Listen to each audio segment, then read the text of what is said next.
오늘 우리가 함께 묵상할 말씀은 시편 30편 1절부터 12절까지의 말씀입니다. 시편 30편 1절부터 12절 말씀 함께 읽고요. 오늘 우리에게 주신 또 은혜를 함께 나누도록 하겠습니다. 주님께서 나를 수렁에서 건져주시고 내 원수가 나를 비웃지 못하게 해주셨으니 내가 주님을 우러러 찬양하렵니다. 주 나의 하나님, 내가 주님께 울부짖었더니 주님께서 나를 고쳐주셨습니다. 주님 스올에서 이 몸을 끌어올리셨고 무덤으로 내려간 사람들 가운데서 나를 회복시켜 주셨습니다. 주님을 믿는 성도들아, 주님을 찬양하여라. 그 거룩한 이름을 찬양하여라. 주님의 진노는 잠깐이요 그의 은총은 영원하니 밤새도록 눈물을 흘려도 새벽이 오면 기쁨이 넘친다. 내가 편히 지낼 때에는 이제는 영원히 흔들리지 않겠지 하였지만 태산보다 더 든든하게 은총으로 나를 지켜주시던 주님께서 나를 외면하시자마자 나는 그만 두려움에 사로잡히고 말았습니다. 주님, 내가 주님께 부르짖었고 주님께 은혜를 간구하였습니다. 내가 죽은들 주님께 무슨 유익이 되겠습니까? 내가 죽어 구덩이에 던져지는 것이 주님께 무슨 유익이 되겠습니까? 한 줌의 티끌이 주님을 찬양할 수 있습니까? 한 줌의 흙이 주님의 진리를 전파할 수 있습니까? 주님, 귀를 기울이시고 들어 주십시오. 나에게 은혜를 베풀어 주십시오. 주님께서 나를 돕는 분이 되어 주십시오. 주님께서는 내 통곡을 기쁨의 춤으로 바꾸어 주셨습니다. 나에게서 슬픔의 상복을 벗기시고 기쁨의 나들이 옷을 갈아입히셨기에 내 영혼이 잠잠할 수 없어서 주님을 찬양하렵니다. 주 나의 하나님, 내가 영원토록 주님께 감사를 드리렵니다. 아멘. 이스라엘 백성이 시내산 아래에서 40일 동안 그들의 리더인 모세가 보이지 않자 자신들을 이끌 신을 만들어 달라고 아론에게 요구했었지요. 이 요구에 아론은 이스라엘을 진정시키기는커녕 그들의 금부치를 모아서 금송아지를 만들어냈습니다. 이 사건으로 인해서 이스라엘 백성은요, 하나님의 진노 앞에 멸절의 위기를 맞이하게 됐죠. 이 위기 앞에서 모세가 이스라엘과 하나님 사이에서 중보자 역할을 했던 것을 여러분 잘 기억하고 계실 겁니다. 이 이야기에서 제가 생각하는 더 특별하게 기억나는 건 이스라엘을 향한 하나님의 용서하심이었어요. 하나님께서는 모세의 이 중보에 너무나도 즉각적으로 진노를 거두시고 용서하시겠다고 말씀하셨기 때문에 그렇습니다. 어떻게 이렇게 빨리 즉각적으로 용서하실 수 있을까? 저는 그 하나님의 즉각적인 용서하심이 너무 신기했고요. 사실 그것이 특별하게 기억나는 부분이기도 합니다. 하나님께서는 모세에게 그 이후에 당신의 영광을 보이시면서 그렇게 즉각적으로 용서하셨던 하나님이 어떤 분이신지를 소개하십니다. 나는 자비롭고 은혜롭고 노하기를 더디하고 한결같은 사랑과 진실이 풍성하신 하나님이다. 수천대 이르기까지 한결같은 사랑을 베풀며 악과 허물과 죄를 용서하는 하나님이다. 그러나 나는 죄를 벌하지 않은 채 그냥 넘기지는 아니한다. 아버지가 죄를 지으면 본인에게뿐만 아니라 3, 4대 자손에게까지 벌을 내린다. 모세가 본 하나님의 영광은 이처럼 하나님의 모든 선한 것과 아름다운 것들이었어요. 수천대에 이르기까지 한결같은 사랑을 베푸시며 악과 허물과 죄를 용서해 주시는 하나님의 아름다우심, 이것이 바로 모세가 본 하나님의 영광이었죠. 하나님께서는 이스라엘 백성을 말씀하신 대로 용서하여 주셨고 그들과 다시 언약을 회복하셨습니다. 하나님의 이와 같은 은총에 이스라엘 백성 어떻게 반응하였나요? 그들은 기쁨으로 하나님께서 거하실 성막의 예물을 드림에 넉넉하게 하나님의 예물을 바쳤어요. 이후에 성막의 자재를 헌납하는 일에 있어서 모세가 이제는 그만 가지고 오라고 명하기까지 이스라엘 백성이 계속 기쁨 가운데 예물을 가져와 바쳤던 것을 우린 출애굽기 말씀 속에서 확인할 수가 있습니다. 하나님의 은총에 대한 이 기쁨이 성막을 만드는 예물을 기쁨으로 드리는 것으로 표현되어진 것이죠. 이와 같은 이스라엘의 이야기가 이렇게 기억나고 떠오른 것은요. 오늘 우리가 읽은 시편 30편 5절의 말씀 때문입니다.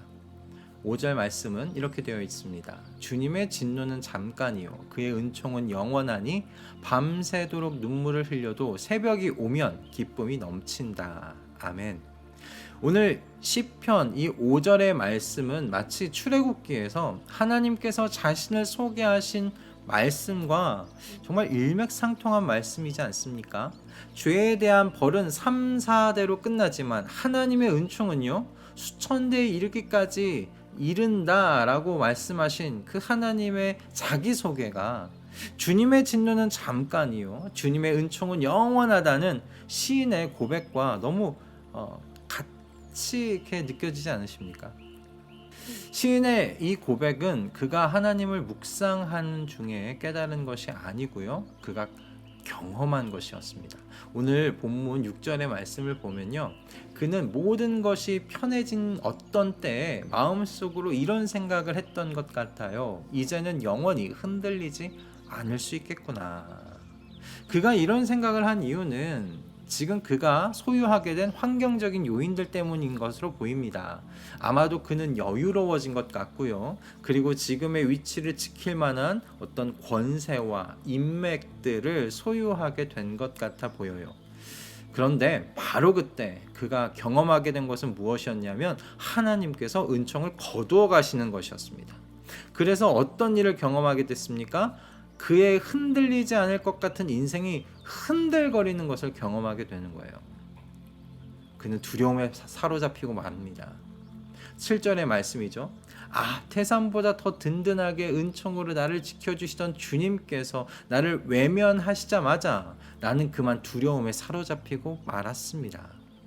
그렇게 흔들거리지 않을 것처럼 보였던 그의 인생이요 순식간에 무덤으로 내려가는 사람들과 같은 인생이 되어버리고 만 거죠. 이때 시인이 택한 것은 무엇이었냐면 하나님 앞에 다시 무릎 꿇는 일이었어요. 잘 선택한 것이죠. 그는 다시 하나님 앞에 겸손히 나아가서요 하나님의 은혜를 다시 간구합니다. 내가 주님의 은총 없이는 살 수 없는 사람이었습니다. 다시 주님의 은총 속에 거하여 살게 하여 주시옵소서. 이것이 그가 하나님 앞에서 부르짖은 기도의 내용이었습니다. 그는 다시 주님께서 자신을 돕는 분이 되어달라고 부르짖습니다. 여러분, 하나님의 용서하심을 경험한 사람은요 그 영혼 안에 기쁨을 회복하게 돼요. 이 기쁨은 세상이 주는 자극적인 기쁨이 아닙니다. 이 기쁨은 평화와 안도감 그리고 충만함 속에서 오는 기쁨이에요. 그러니까 다시 하나님의 권능의 그늘 아래 있다는 확신이 가져다주는 기쁨이죠.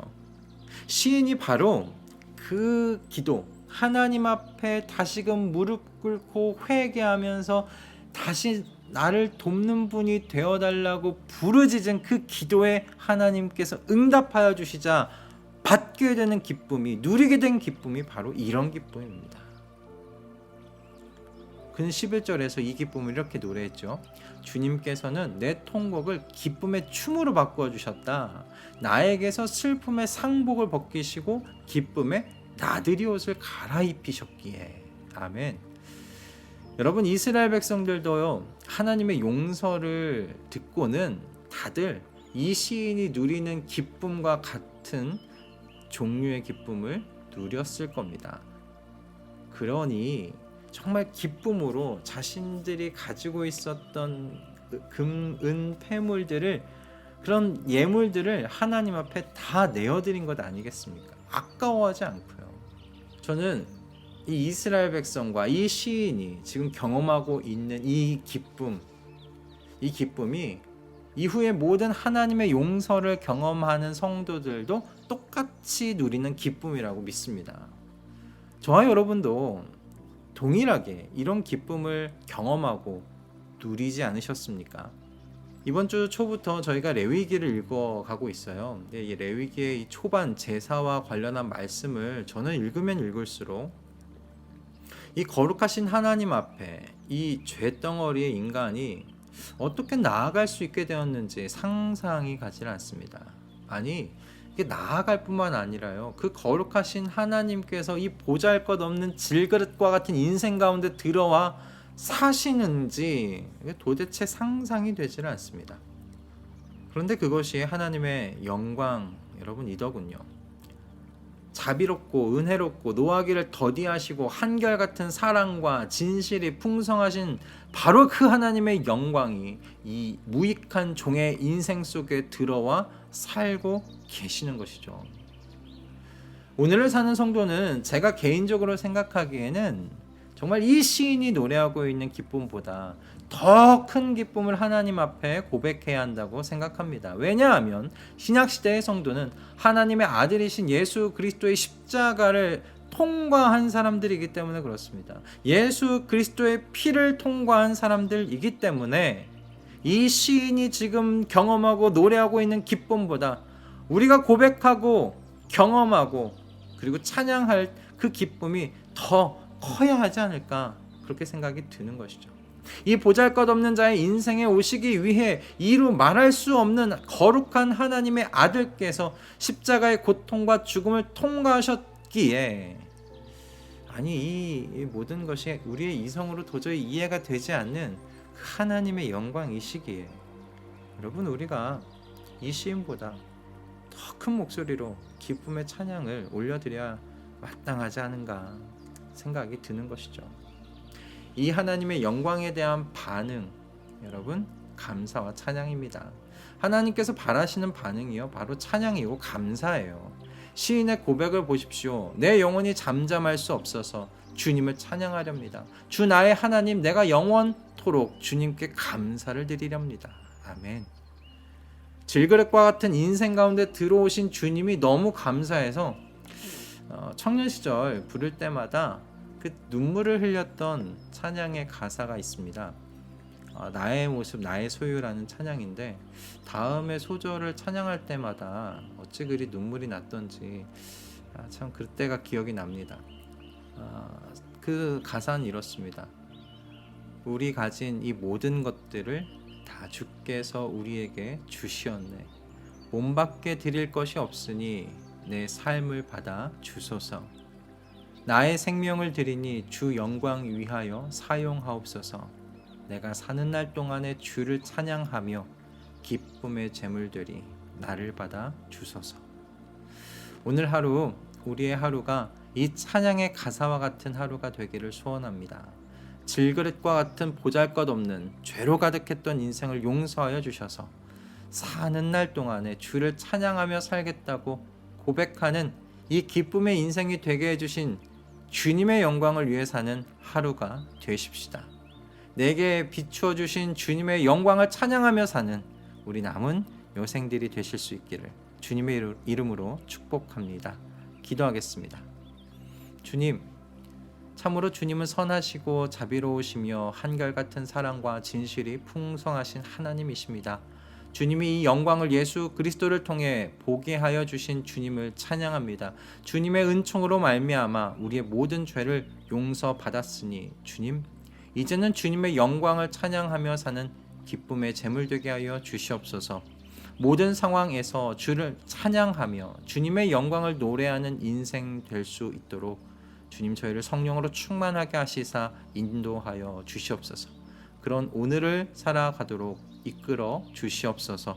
오늘도 우리에게 주신 모든 말씀에 감사드리오며 우리 주 예수 그리스도의 이름으로 기도드립니다. 아멘.